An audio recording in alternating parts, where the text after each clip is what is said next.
I'm Nick and welcome to my shop. Today I'm talking about green wood. Have you ever brought home a log and said, I'm just going to let this one dry? If you don't handle that log properly, it's going to crack and warp and all kinds of stuff and ruin your future project. Today I'm going to show you how you can process this wood so it dries better with less warping, less cracking, and you'll actually be able to use it in a future project. Oh, these things are heavy when they're wet. Today, I have some silver maple here. I still have snow on it. And this was cut about a week ago. Actually, I think it's a week ago to the day. So this is very wet wood and I need to deal with it before it starts to dry. I already have a little bit of checking in the ends. Let's first talk about what checking is. When wood dries, it gets smaller. And when it gets smaller at an uneven rate, you end up with these big cracks in the end. That's checking. And when you're building your final piece, you don't want any of these cracks in your wood. So you can just cut off a lot from the ends, or you can seal the ends so it dries at a slower, even rate, and you get much less checking. The other thing is wood's expensive, especially when you get some of this turning stock.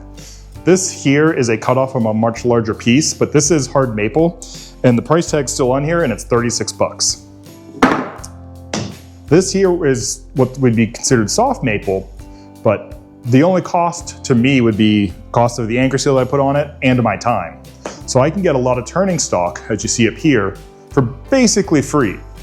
And that means I can spend more money on the tools and less money on the wood. So let's get some anchor seal on this wood, then I'll get it cut up and stacked for storage.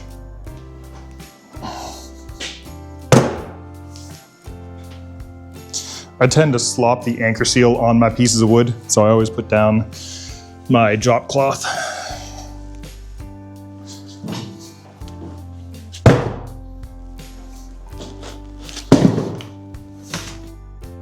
Today the product I'm using is called anchor seal. It's basically this liquid wax stuff. What it does is it seals the end grain so that the moisture can't escape. So all the moisture that's in the log has to escape through the side grain, which just happens a lot slower. The logs then dry at a slower pace, so you get far less cracks. You'll still get some though. Now, there's other products out there. I don't know of any off the top of my head, but I have seen people use latex paint and paraffin wax before. Paraffin wax is a little bit tricky because you have to heat it up. It's not liquid at room temperature, which is why I like anchor seal. It's liquid at room temperature, so you can just glop it on. For these logs, I'm just putting on one thick coat, and this is why I use the tarp below, because I slop it everywhere.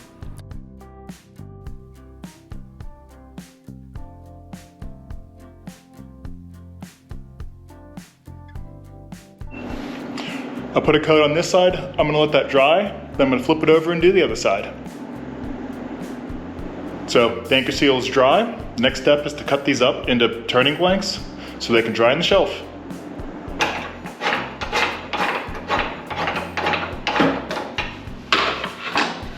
Cut up the logs, the first thing I do is cut them in half. This makes them much more manageable.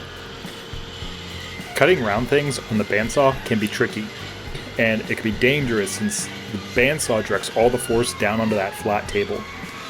To make it easier, I have this sled that holds the logs while I push them through. And yes, that bandsaw is struggling to cut this wood. It is 3 horsepower, and I have a skip tooth blade on it, but it takes a lot to cut through these logs.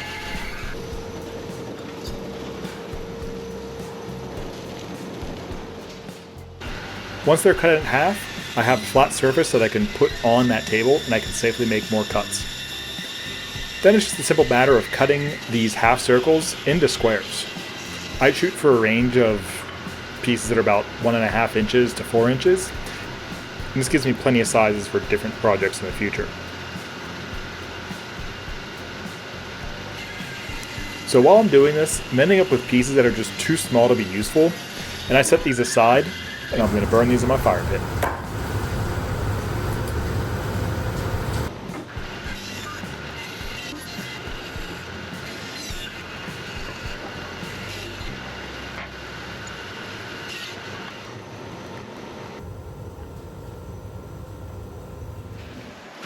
So this wood is all cut up and it's ready to dry.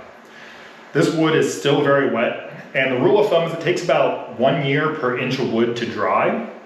In this shop with my moisture meter, I've kind of figured out that it takes about 6 months per inch. But these bigger pieces here, it's going to be a few years before they're ready to be used. So I have to plan ahead.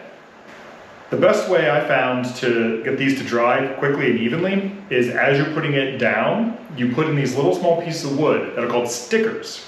This allows airflow to get in between all the pieces, it prevents mildew and gets all that moisture out. And the other thing is, I don't know why they're called stickers. As far as I can tell, you sticker the wood with these sticks, and that's why they're called stickers. So yeah, if you know why they're called stickers, let me know, because I'm really curious. Anyway, let's get these things stacked and drying.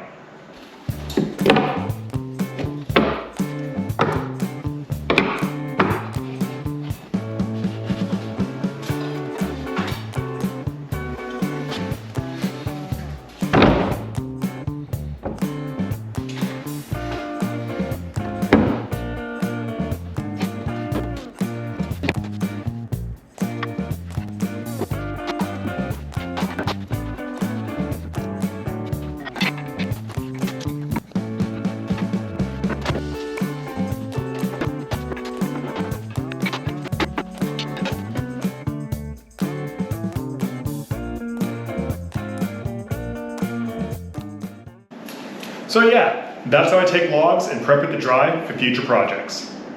There's probably gonna be a few questions, like, can you put anchor seal on after you cut up the wood? You totally can. I just prefer to do that beforehand because it's easier to do 6 logs versus all the little individual pieces. Another question I'll get asked is, what about bugs? There can be bugs in wood because it is a natural product. While I'm cutting up the logs, I'm actually looking for all the bugs, and if I find it, I'll just chuck the wood right out of the shop. If this video saves you a few logs, hit that like button. It really helps out the channel. And if you want to see what I do with this wood in the future, hit the subscribe button. In a few months, I'll be pulling this wood down and doing some fun projects. Anyway, that's it for today. Thanks for watching and have fun. Oh, this bandsaw is a mess.